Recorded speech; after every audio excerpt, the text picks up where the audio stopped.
अस्सलाम वालेकुम दोस्तों, welcome back to my YouTube channel with English with Sarang.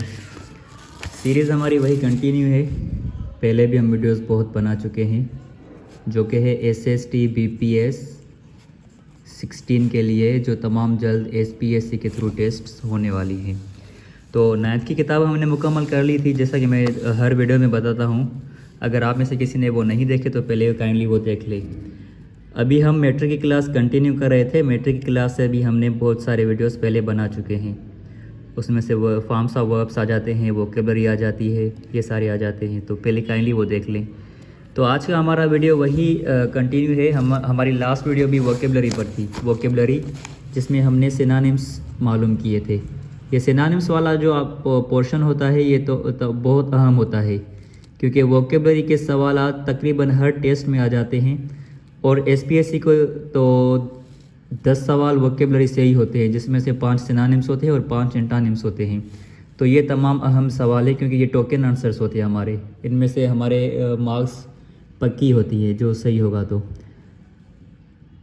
तो पहले भी हम बहुत सारे वोकेबलरी पर बना चुके हैं वीडियोस, क्लास 9 से और मैट्रिक से। हमारा वही कंटिन्यू है। आज की हमारी एक्सरसाइज भी वोकेबलरी पर ही है। हमारे पास कुछ ऑप्शंस दिए गए हैं। अब वही ऑप्शंस हमने इन ब्लैंक्स में फिल करने हैं। आपने याद कैसे करना है, ये सारा तो याद नहीं करना, फिर सिर्फ हमने याद क्या करना है कि हार्मफुल को हम दूसरा क्या बोलते हैं, वो हम इनमें से देखेंगे और वो यहाँ पर लिखते जाएंगे। तो अभी पहला है हमारा the meaning of dash is harmful.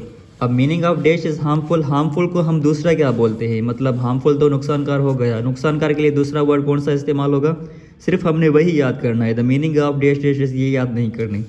तो हमारा आज का पहला है हार्मफुल। अब हार्मफुल का जो सिनोनिम होगा वो क्या होगा। हार्मफुल का सिनोनिम हमने यहाँ से निकाला है डिवास्टेटिंग। तो यहाँ पर हम लिखेंगे डिवास्टेटिंग। डिवास्टेटिंग की दूसरी मीनिंग है harmful, devastating. Devastating is harmful. दूसरा हमारा जुमला वर्ड है the meaning of dash is slowly becoming worse. The meaning of dash is slowly becoming worse. Slowly becoming worse यानी आहिस्ता आहिस्ता कोई चीज़ बहुत ख़राब होना या बदतरीन होना। उसके लिए हम वर्ड इस्तेमाल करते हैं डिटेरियोरेशन। तो यहाँ पर हम लिखेंगे DETERIORATION, डिटेरियोरेशन। तीसरा हमारा वर्ड है the meaning of dash is extremely great. Great या अमेजिंग, ग्रेट चाहो या अमेजिंग, ग्रेट बोलें या अमेजिंग बोलें, तो सब दोनों के लिए हम यही इस्तेमाल कर सकते हैं। तो यहाँ पर हमारा तीसरा वर्ड होगा ग्रेट या अमेजिंग के लिए stupendous, STUPENDOUS, stupendous. Stupendous, great और अमेजिंग, ऐसे हमने याद करने हैं। उसके बाद चौथा वर्ड हमारा आता है the meaning of dash is trouble. अब ट्रबल के लिए हम दूसरा वर्ड कौन सा इस्तेमाल करेंगे वो हमने यहाँ से देखना है। यहाँ पर है हमारा दूसरा इनकन्वीनियंस। इनकन्वीनियंस, इनकन्वीनियंस के लिए हम ट्रबल भी इस्तेमाल कर सकते हैं। इनकन्वीनियंस, इनकन्वीनियंस, इनकन्वीनियंस या ट्रबल बोलें, दोनों सेम है। पांचवा हमारा है the meaning of dash is being overweight. Overweight के लिए, ओवरवेट जो वज़न से ज़्यादा, वज़न जिसका वज़न बढ़ जाए, ज़्यादा हो जाए, उसके लिए हम वर्ड इस्तेमाल करते हैं ओवरवेट। तो ओवरवेट को हम दूसरा बोलते हैं ओबेसिटी।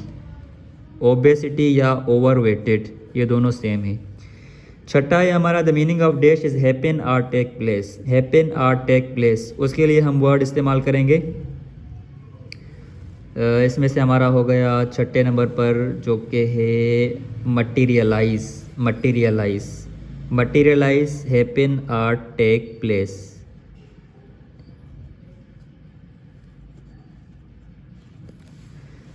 नंबर 7 पर है the meaning of dash is caring for the future.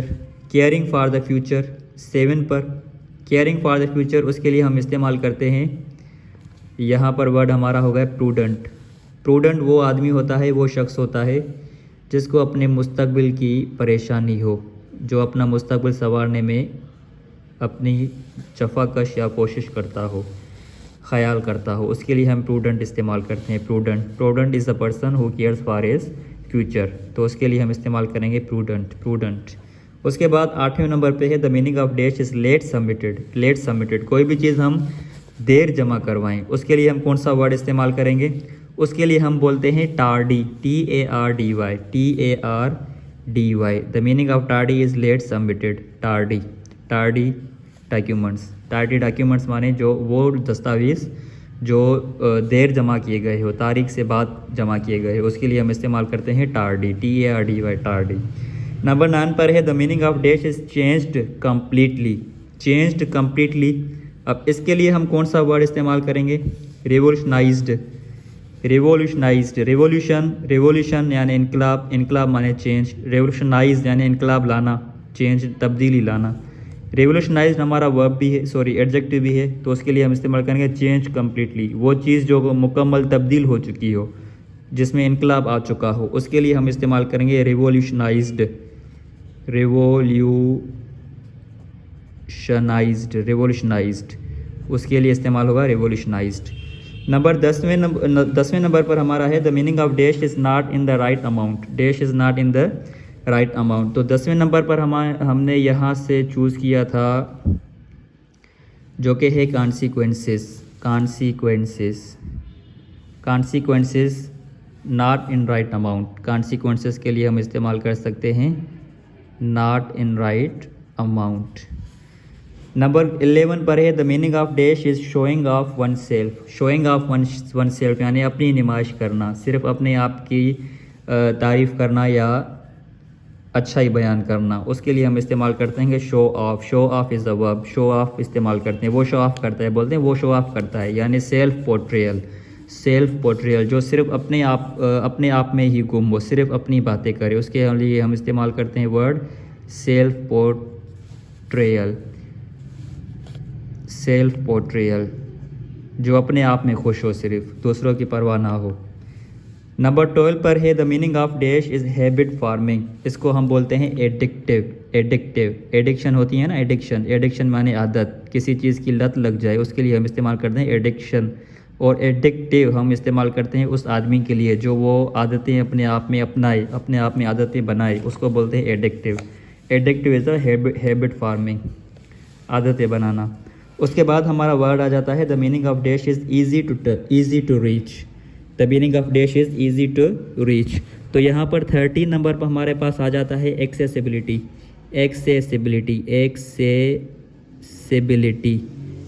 Easy to reach यानी वो चीज़ जो आसानी से मिल जाए, जिस पर हम आसानी से रसाई कर सके, उसके लिए हम इस्तेमाल करते हैं accessibility. Access is the verb, access यानी पहुँच रखना या रसाई रखना, किसी चीज़ पर आसानी से पहुँच जाना, उसके लिए हम वर्ब इस्तेमाल करते हैं एक्सेस। तो यहाँ पर इजी टू रीच, यहाँ पर हम इस्तेमाल करेंगे accessibility. According to the options हमारे पास ऑप्शन है एक्सेसिबिलिटी, तो एक्सेसिबिलिटी की मीनिंग हो जाएगी इजी टू रीच, जिस पर हम आसानी से पहुँच सके। उसके बाद हमारा वर्ड आता है the meaning of dash is dishonest और चीटिंग, डिसऑनेस्ट और चीटिंग। उसके लिए हम अनदर वर्ड इस्तेमाल करते हैं जो कि है हमारा फ्रॉड्यूलेंट, फ्रॉड्यूलेंट, फ्रॉड से लिया गया है, फ्रॉड्यूलेंट, फ्रॉड की माने है डिसऑनेस्टी, डिसऑनेस्टी और चीटिंग। तो फ्रॉड्यूलेंट ये एडजेक्टिव है, ये हम किसी आदमी के लिए इस्तेमाल करते हैं, फ्रॉड्यूलेंट जो बेईमान हो, जो बेईमानी करे, उसके लिए इस्तेमाल करेंगे फ्रॉड्यूलेंट। उसके बाद हमारे 15 नंबर पे है the meaning of dash is prospects. अब प्रॉस्पेक्ट्स को हम लुक आउट भी बोल सकते हैं, सर्वे भी बोल सकते हैं और ग्लांस भी बोल सकते हैं, ये हमारे अदर ऑप्शंस है।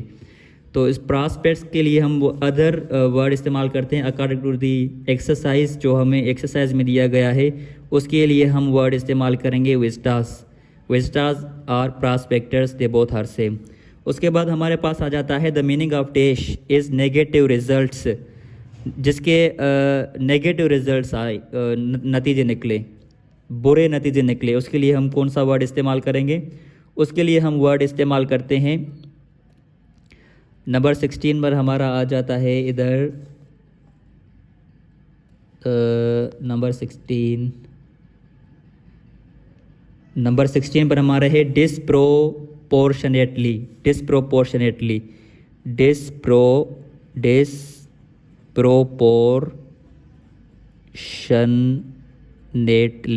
डिसप्रोपोर्शनेटली, जिसकी मीनिंग निकलेगी नेगेटिव रिजल्ट्स। उसके बाद हमारा वर्ड आ जाता है द मीनिंग 17 पर। The meaning of dash is highly damaging. The meaning of dash is highly damaging, जिसके बहुत सारे नुकसानात हो, बहुत बड़ा नुकसान दे सके। उसके लिए हम कौन सा वर्ड इस्तेमाल करेंगे, सिनोनिम कौन सा इस्तेमाल करेंगे? उसके लिए हम वर्ड इस्तेमाल करते हैं डेट्रीमेंटल। उसके लिए हम लिखेंगे detrimental, DETRIMENTAL, detrimental. Detrimental are highly damaging, both are same. उसके बाद हमारा वर्ड आ जाता है the meaning of dash is unwise. Unwise, unwise के लिए हम इस्तेमाल करते हैं